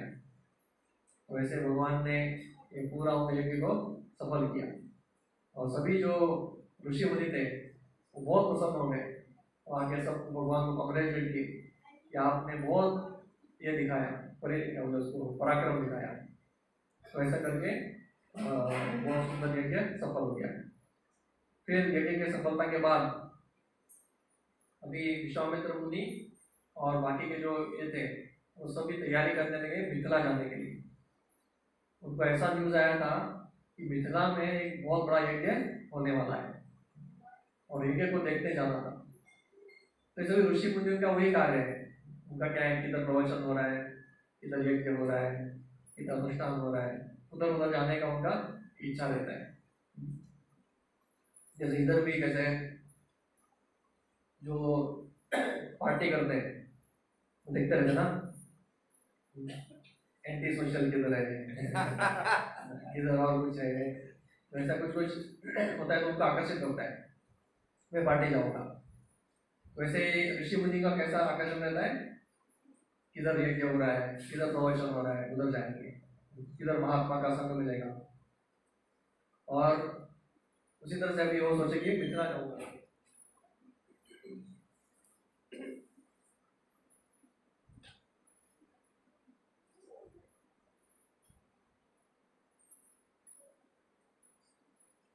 एक्चुअली बीच में बहुत सारी कहानियां हैं, महाभारत रामायण जो है वो में साइड स्टोरीज भी बहुत है, जहाँ पे विश्वामित्र मुनि अलग अलग ये सुनाते हैं। तो ये वो सब जाएंगे तो हमको रामायण में आगे बढ़ने को नहीं मिलेगा, इसलिए हम स्किप करके डायरेक्टली सीता स्वयंवर तक जाएंगे। तो एटलीस्ट एक कांड तो हमारा इधर संपन्न होगा। उसके बीच में पूरा विश्वामित्र मुनि का ये है, उनका जीवन चरित्र है, कैसे वो ब्रह्म ऋषि का पद प्राप्त किए, वो आप कभी पढ़ सकते हैं। तो फिर ये जो मिथिला का जो ये है, मिथिला जाने का जो प्लान है, उसमें सबने पूछा आप ही आएंगे क्या, राम लक्ष्मण को पूछा। राम लक्ष्मण ने विश्वामित्र की तरफ देखा, बोला आइए जाएंगे। तो सब विश्वामित्र मुनि, राम लक्ष्मण और सभी ऋषि मुनि निकल पड़े। उनके साथ कई सारे बैलगाड़ी थे, कई सारे सामग्री थे, वो सब लेके वो चले गए। तो 4 दिन का यात्रा था, वो सिद्धाश्रम से लेके जनकपुरी। और जनकपुरी में यज्ञ क्या होने वाला था, शिवचाप का यज्ञ। शिवचाप मतलब जनक महाराज के पास एक बहुत बड़ा धनुष था, वो शिव जी का था धनुष, तो उसको बीच बीच में बाहर निकाल के उसका यज्ञ करते थे। तो वो देखने के लिए जाने वाले थे। तो जब वे गए तो रास्ते में वो उन्होंने सोन नदी क्रॉस किया, उसके बाद और एक नदी क्रॉस किया, फिर वो पहुंचे मिथिला के बाहर के गांव के बाहर। तो इतना सुंदर शहर था मिथिला, पूर्ण संपन्न था। उसमें ऐसा वर्णन आता है कि जो नदी बह रहा था मिथिला के बाहर, तो नदी में बहुत सारा शहद गिर रहा था पेड़ों से। तो एक धारा शहद का गिर जा रहा था, और उस नदी में जब इनके जनक महाराज के गाय और भैंस वो नहाते थे, उनका इतना प्रचुर मात्रा में दूध था कि दूध भी पानी में बह जाता था, कई सारा दूध बह रहा था। और उस तरह से इतना आम के वृक्ष थे और फल इतने लगे थे कि आम के वृक्ष का रस वो पानी में बह के जा रहा था। तो ऐसा मिथिला का डिस्क्रिप्शन है। वहाँ पे शहद, दूध, आम और अलग अलग जो प्राकृतिक है सौंदर्य, वो सब भरा हुआ था। तो राम देखने लगे, वहाँ इतना सुंदर सुंदर शहर। और बाद में जब थोड़ा आगे गए, उधर एक आश्रम मिला, जहाँ पे आश्रम पहले बहुत था, बड़ा था, अभी ऐसा लग रहा था कि वो ऐसे ही गिरा हुआ है बहुत सालों से, कोई उसको देखभाल नहीं कर रहा है। तो फिर उसने पूछा उनको, विश्वामित्र मुनि को, कि ये क्या आश्रम है। तो फिर उन्होंने बताया, विश्वामित्र ने वो अहिल्या का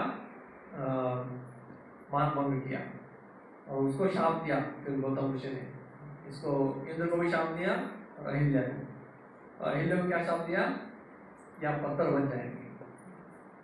तो जैसे उन्होंने शाप दिया गौतम ऋषि ने अहिल्या को, तो तुरंत पत्थर बनने वाली थी।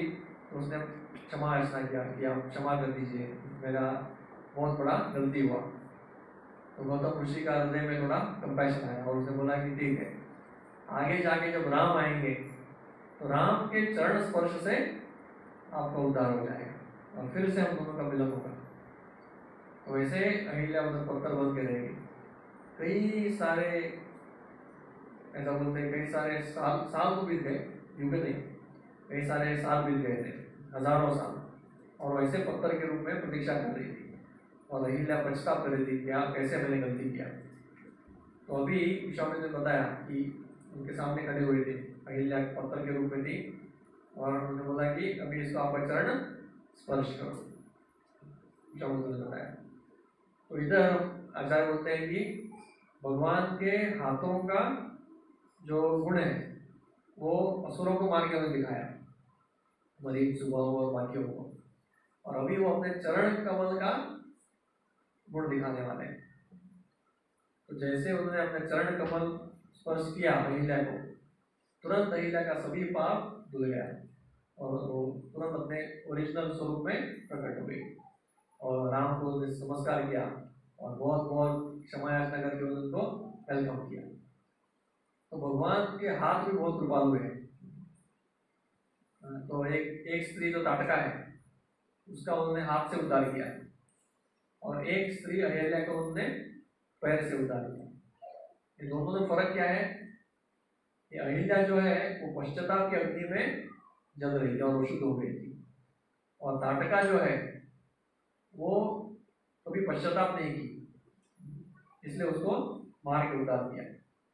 उसी तरह से हम अगर अपने हृदय में, गलती सबसे होता है, कभी न कभी व्यक्ति गलती के बिना ये नहीं करते, गलती करने के बाद अगर हम पश्चाताप करते हैं तो क्या होता है, वो पश्चाताप की अग्नि से हमारा हृदय साफ हो जाता है और फिर से भगवान का कृपा प्राप्त करने का हम पात्रता बनते हैं।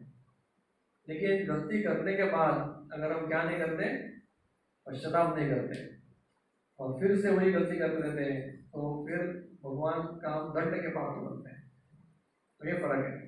तो इसलिए हम जैसे क्रिश्चियनिटी में भी है कन्फेशन, वो भी बोलते हैं कन्फेस करो और पाप से धुल जाओ, और हमारे इसमें तो और भी अच्छा है, हम भी बोलते हैं कि अगर गलती हो भी गया तो अगर क्षमा याचना मांगेंगे भगवान से और फिर से बोलेंगे कि मैं फिर से गलती नहीं करूँगा और विशुद्ध होना है, तो ऐसे अगर शरण आते हैं तो फिर से भगवान क्या करते हैं, वो इसको क्षमा कर देते हैं। तो अहिल्या से गलती हुआ था लेकिन उसने पश्चाताप की अग्नि से वो शुद्ध हो गई थी और भगवान के स्पर्श से तो और भी शुद्ध हो गई। तो अभी अहिल्या और फिर से गौतम ऋषि उधर तुरंत आ गए हिमालय से और दोनों का मिलन हुआ और फिर दोनों ने फिर से आश्रम को अच्छा बनाया और फिर भगवान उधर से आगे गए और वो एक्चुअली मिथिला के अंदर प्रवेश किए। और मिथिला के अंदर प्रवेश करने के बाद विश्वामित्र मुनि ने बहुत बड़े वट वृक्ष के नीचे उन्हें अपना सब बिठाया, उधर बस्ती किए और तुरंत संदेशा भेजा जनक महाराज को कि विश्वामित्र मुनि आए हैं। तो ये सुनते विश्वामित्र जनक महाराज सभी मंत्रियों को लेके आए और इनका स्वागत किया विश्वामित्र मुनि का, और विश्वामित्र मुनि का आशीर्वाद लेके वो फिर वार्तालाप करने लगे। तो तभी विश्वामित्र मुनि उनको इंट्रोड्यूस किया राम से, बोला कि ये रामचंद्र है और ये लक्ष्मण है, दोनों आपके मित्र दशरथ के पुत्र हैं। तो दशरथ महाराज सुन के बहुत प्रसन्न हो गए और उन्हें याद आया कि हाँ, पुत्र कामेश के में जो खीर हुआ था उसी के फल ये दोनों हैं।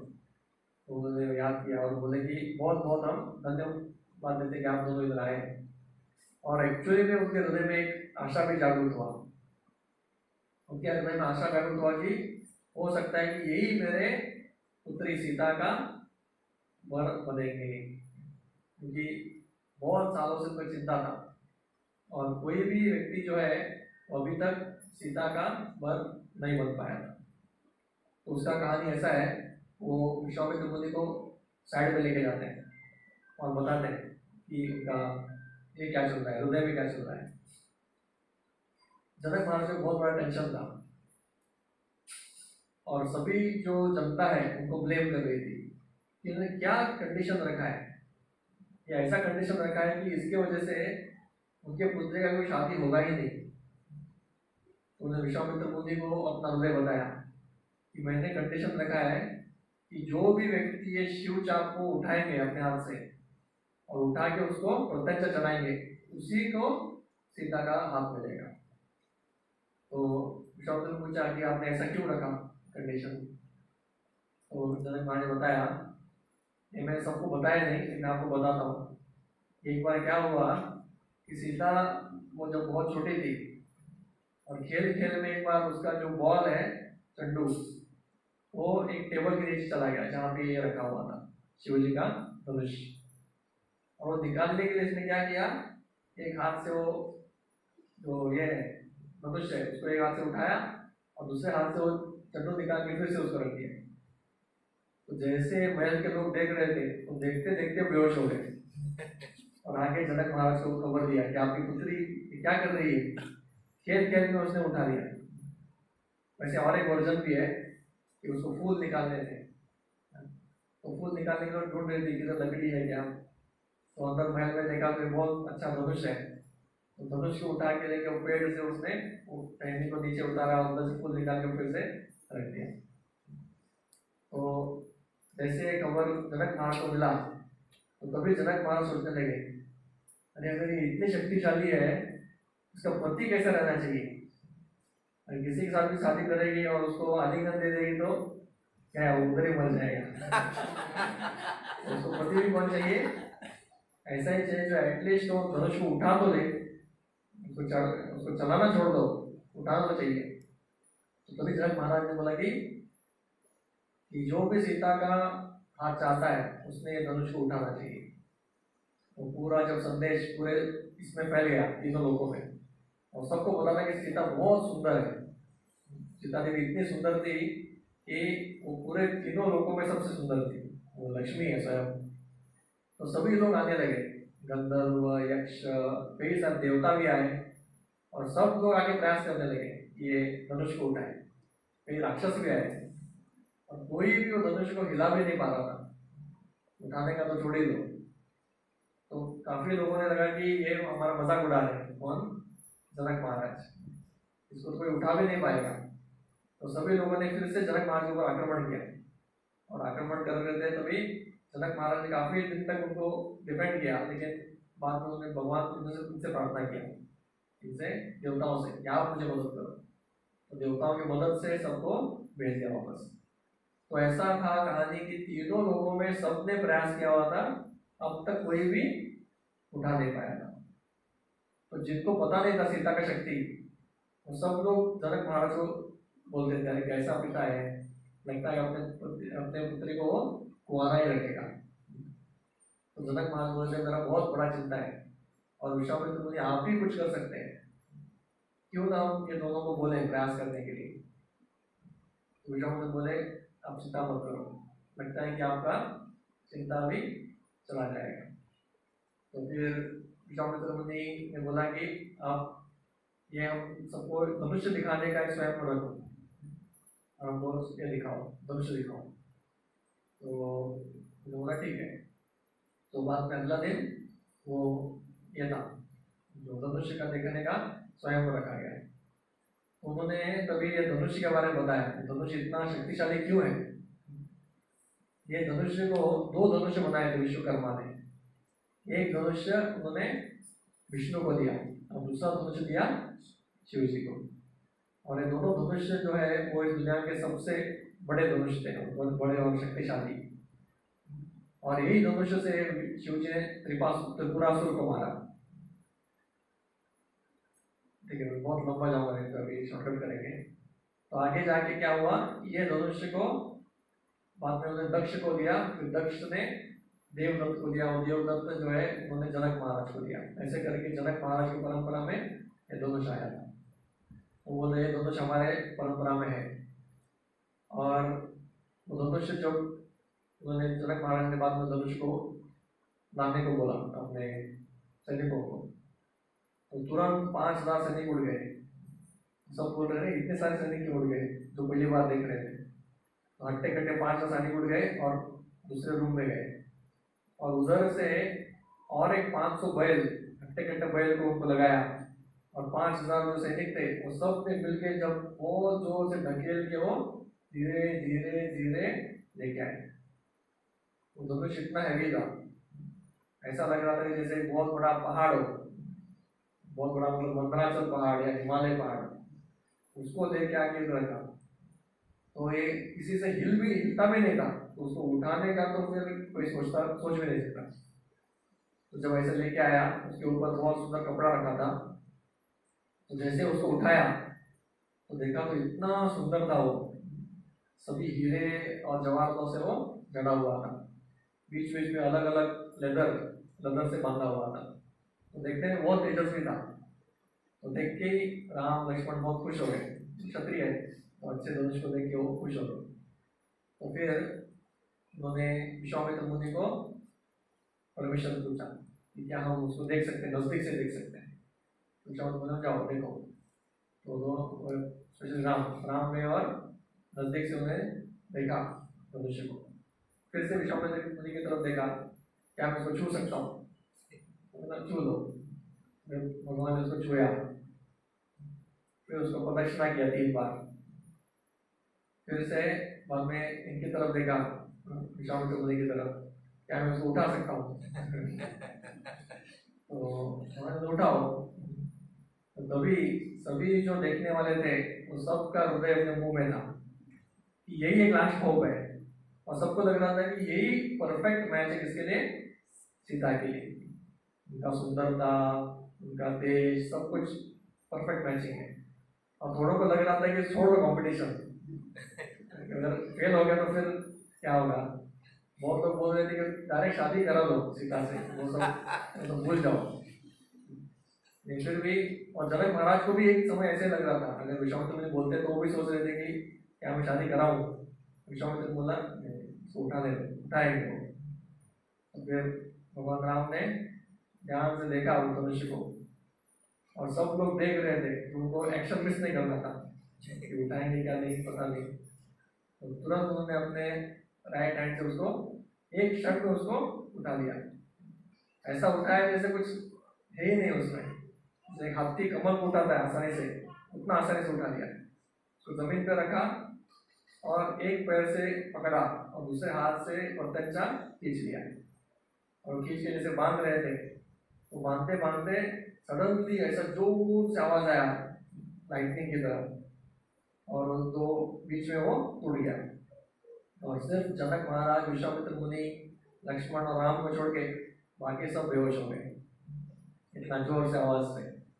और बाद में थोड़ी देर उठे तो देख रहे हैं तो राम ने दोनों हाथ तो पकड़ा हुआ है बच्चे को, और ऐसा दिखा रहे हैं कि कुछ हुआ ही नहीं, मतलब बहुत मासूम में से उसको देख के रख दिया। तो जनक महाराज इतना खुश हो गए कि इसने उठाया नहीं, उसको तोड़ भी दिया। और फिर तुरंत सीता देवी को बुलाया गया, और सीता देवी अपने हाथ में वरमाला लेके नीचे आके भगवान को डालने वाली थी, तो भगवान ने रोको, बोला रिबन डालो। तो जनक महाराज को शौक हो गया, अरे मैंने पूरा किया है उसके लिए, और अगर ये भी शादी से इनकार कर रहे तो क्या होगा। तो फिर भगवान ने बोला, देखिए विश्वामित्र मुनि के साथ मेरे पिताजी ने भेजा है, और मैं आया था उनको सुरक्षा देने के लिए। मेरे पिताजी को पूछे बिना मैं शादी नहीं कर सकता, शादी करूंगा तो उनका अपमान हो जाएगा। तो फिर जनक महाराज को बहुत फास्ट हो गया मीटिंग, अभी क्या होगा। विश्वामित्र बोला नहीं, आप चिंता मत करो, तुरंत मैसेज भेजो और दशरथ महाराज को बताओ कि ऐसा ऐसा हुआ है।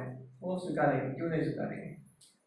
तो फिर सीता देवी बहुत खुश हो गई, देख के इंप्रेस हो गई वो कि ये ऐसे व्यक्ति है जो शक्तिशाली भी है और अपने वचनों पे उनका पूरा कंट्रोल भी है, इंद्रियों पे भी कंट्रोल है, तो कौन सीता को ना बोल सकता है। तो सीता देवी को और भी प्रसन्नता हुआ कि मुझे सही व्यक्ति मिले करके। फिर दशरथ महाराज को जब मैसेज भेजा गया तो दशरथ महाराज इतने प्रसन्न हो गए, उन्होंने तुरंत सबको बोला चलो भारत लेके जाएंगे। और ये न्यूज जब अयोध्या में समझ में आया तो अयोध्या के सभी व्यक्तियों को सोचा कि हम सबको जाना है शादी में। तो एक्चुअली पूरा अयोध्या पैकिंग किया उस दिन, और सब ने पैकिंग करके सबने अपने अपने गाड़ियों पे लोड किया और सब लोग निकल गए। और ऐसा बोलते हैं कि जब पहला व्यक्ति मिथिला पहुंचा तो लास्ट व्यक्ति इधर से निकल रहा था, मतलब इतना लंबा लाइन था वो भारत का। इधर अभी पैकिंग चल रहा तो उधर मिथिला में पहुंच गए। तो ऐसा दो सागर जैसे मिलते हैं वैसे जनकपुरी और अयोध्या, वो इतने बड़े राज्य एक साथ आए। और फिर जनक महाराज बाहर आके ने दशरथ महाराज को वेलकम किया और दोनों ने आलिंगन किया और फिर बातचीत हुआ, और फिर दोनों का शादी होने का फिक्स हुआ। तभी विश्वामित्र मुनि और वशिष्ठ ऋषि ये दोनों थोड़ा बाजू में गए सबके सामने और कुछ अकेले अकेले बात करने लगे। तो बाकी लोग सोचने लगे अभी क्या चल रहा है इनके बीच में। इतना सुखी खुशी का माहौल है, और इस सीक्रेट में हम क्या बात कर रहे हैं। पहले तो बहुत दुश्मनी था, अभी साथ में कैसे आ गए। तो बाद में थोड़ा उनके मुख के ऊपर स्माइल था, और वो आए तो सब लोग पसंद हो गया, कुछ तो अच्छा समाचार लेके आए लगता है। तो फिर उन्होंने बोला कि हमारा और एक प्रस्ताव है, हम लोगों ने परामर्श किया है, और एक प्रस्ताव है कि अभी सीता और राम का शादी हो ही रहा है, तो सीता की बहन उर्मिला, क्यों ना उनका शादी लक्ष्मण से किया जाए।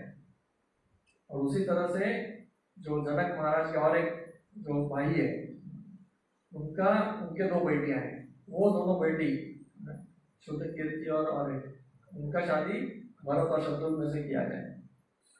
तो वैसा उन्होंने प्रपोजल दिया।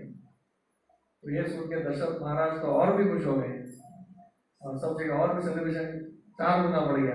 बोले ये इससे अच्छा और क्या प्रपोजल है। तो अभी 4 शादी का अरेंजमेंट, तो बहुत खुशी का माहौल था। ऐसा सुंदर माहौल हुआ कि सब जगह फेस्टिवल हो गया, जनकपुरी में और अयोध्या में। और वो सीता स्वयंवर जो है उस दिन वो ये हुआ। तो दोनों ने अपना अपना ये बताया, क्या बोलते उसको, कुल के महत्व को बताया। ये सूर्यवंश और चंद्रवंश, और दोनों का शादी हो गए। फिर वो बारात लेके वापस आ गए। मतलब विश्राम जैसे छोटा सा बता के करेंगे। जब वापस आ रहे थे तो रास्ते में जब बीच में पहुंचे तो तुरंत इतना एक बहुत बड़ा आंधी जैसा छा गया है, सब जगह धूल उड़ रहा है, और ऐसा लग रहा है कि आंधी तेजी से उनकी तरफ बढ़ रहा है। तो दशरथ महाराज घबरा गए, इतना खुशी का समय है और बीच में ये क्या संकट आ गया। तो वशिष्ठ के मुख में जब देखा तो वशिष्ठ ने आजू बाजू में निसर्ग को देखा और बोला कि चिंता मत करो, ये संकट आएगा और टल भी जाएगा। तो जैसे देखा तो बहुत तेजी से तूफान आया, और आते ही उनके सामने अचानक से रुक गया, और सब जगह धूल धूल धूल। और थोड़ी देर में जब धूल बैठ गया तो देखा तो उनके सामने कौन खड़े थे, परशुराम। और परशुराम बहुत क्रोध में थे, और बोले मैं अभी अभी बहुत बड़ा आवाज सुना था थोड़े दिनों पहले, तभी मैं सोचा कि वो व्यक्ति कौन है जिसने ये शिव के धनुष को तोड़ा, मुझे उसको मिलना है। तो दशरथ महाराज बहुत डर गए, उनको पता था कि ये जो है शत्रुओं को ऑलरेडी इतने मार चुके हैं। तो तुरंत वो उनके चरणों में गिर गए, वो बोले कि नहीं क्षमा कीजिए क्षमा कीजिए। तो प्रभु राम सामने आ गए, और जब देखा कि उनके पिता जैसे चरणों में गिरे तो उनको अच्छा नहीं लगा। उन्होंने परशुराम जी को बोला कि आपके पिता के लिए आपने बहुत सेवा की है। तो ऐसा कुछ स्टेटमेंट बताया उन्होंने। तो एक्चुअली डबल मीनिंग था, 3 मीनिंग था एक्चुअली। कि वो बोल रहे थे कि आपने आपके पिताजी के लिए इतना सेवा किया है, लेकिन आप दूसरों के पिता को ऐसा इसमें क्यों डाल रहे हैं। तो परशुराम को लगा कि वो मेरा प्रशंसा कर रहा है, और दशरथ को लगा कि वो ये ऋषि का प्रशंसा कर रहे हैं। एक्चुअली राम क्या कर रहे थे, उनको एक पॉइंट मार रहे थे कि ऐसा है मत करो। तो तभी परशुराम ने बोला कि अगर तुमने शिव जी का जो धनुष तोड़ा है, लेकिन अगर तुम मेरा धनुष जो है ये विष्णु का धनुष है, इसको आप उठा सकते हो तो तुमको मैं तुम्हारे साथ लड़ाई करूंगा, नहीं तो तुमको छोड़ दूंगा ऐसा। तो फिर उन्होंने उनको हाथ में धनुष दिया। एक्चुअली दिया नहीं, वो पकड़े हुए थे परशुराम। तो भगवान राम ने इतने तेजी से उसको छीन लिया, उनको पता भी नहीं चला कि कब भगवान ने परशुराम के हाथ से छीन लिया। तो परशुराम जो इतने तेजस्वी थे, वो मन के गति से लड़ते थे, वो भी चौंक गए, अरे मेरे हाथ से धनुष चला गया।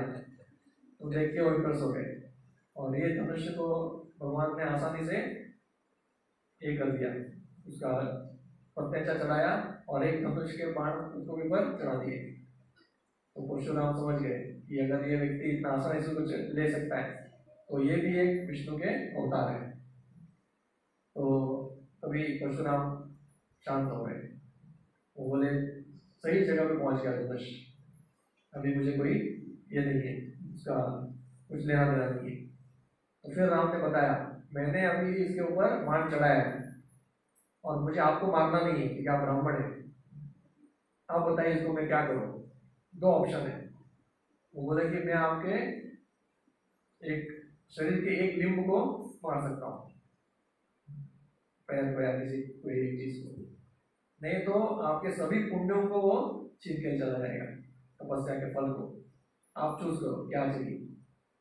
तो फिर परशुराम ने बताया कि आप मेरे तपस्या के फल को लेके जाओ, अभी मुझे इसको कोई जरूरत नहीं है। तो फिर भगवान ने वो पान चढ़ाया, वो पान के साथ साथ परशुराम के सभी तो तपस्या के फल निकल गए। मतलब एक तरह से एक विष्णु अवतार का भी पीरियड खत्म हो गया। अभी आप जाओ तपस्या करो आराम से, आपको अभी कुछ मिशन खत्म कंप्लीट, अभी राम का मिशन स्टार्ट है। तो फिर उधर से परशुराम चले गए और भगवान वापस अयोध्या चले गए। तो ऐसे करके ये बाल कांड जो है वो इधर संपन्न होता है। आगे शुरू होता है वो फेमस कई का स्टोरी, वो कौन सा है, अरण्य कांड।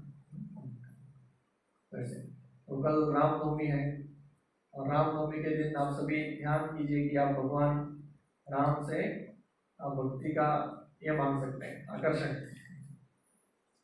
आप सभी मांगिए कि भगवान आप मुझे भगवान कृष्ण के प्रति इतना आकर्षण दो कि मैं भगवान का चिंतन कर पाऊँ। तो ऐसा आप सभी भगवान से मांगिए।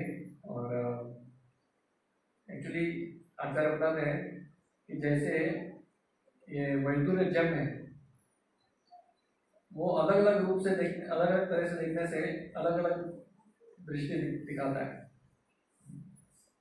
अलग अलग डायरेक्शन से अलग अलग कलर को रिफ्लेक्ट करता है। उसी तरह से ये सेम परम तत्व जो है, परम ब्रह्म, वो अलग अलग अवतारों को दर्शाते हैं हमारे दृष्टि के हिसाब से। ये एक ही चीज लेकिन अलग अलग एंगल। तो उसी तरह से भगवान कृष्ण और राम में कोई भेद नहीं है, लेकिन हमारे रस के हिसाब से, हमारे देखने के दृष्टि के हिसाब से वो हमको प्रकट होते हैं। इतने सारे भावनाएं हैं, वो सभी भावनाओं को फुलफिल करने के लिए भगवान अलग अलग अवतार देते हैं। उतना ही नहीं, अगर आप भगवान कृष्ण को ही कुछ अलग रूप में देखना चाहते हैं तो भगवान उस रूप में भी प्रकट होते हैं। जैसे गोपियों को भगवान को गोपीनाथ के रूप में देखना है, यशोदा माता को बाल रूप में देखना है, उनके दोस्तों को गोपाल के रूप में देखना है। और उसी तरह से किसी को भगवान का ईयरिंग अच्छा लगता है, किसी को और हंसी मजाक अच्छा लगता है, किसी को शौर्य अच्छा लगता है। जिसको क्या चाहिए भगवान देते हैं, वो रूप देते हैं, प्रकट करते हैं। तो एक ही अवतार में ही अलग अलग रूप और अलग अलग अवतार भी, प्रहलाद महाराज नरसिंह रूप, किसी और कोई रूप। तो वैसे भगवान के अनंत है। जैसे बोलते हैं रामादि मूर्तिषु कला नियमेन तिष्ठन् नाना अवतारम अकरोध भुवनेषु किंतु कृष्ण स्वयं समवत परम मान्यो गोविंदम आदि पुरुषम तमाम भजामि। जैसे अनेक अवतार है, सभी अवतार अलग अलग भगवान के गुणों को प्रकट करते हैं। वैसे कल भगवान राम का अवतार है और उसको भी आप बहुत सुंदर रूप से पढ़ सकते हैं। बहुत बहुत धन्यवाद। हरे कृष्ण।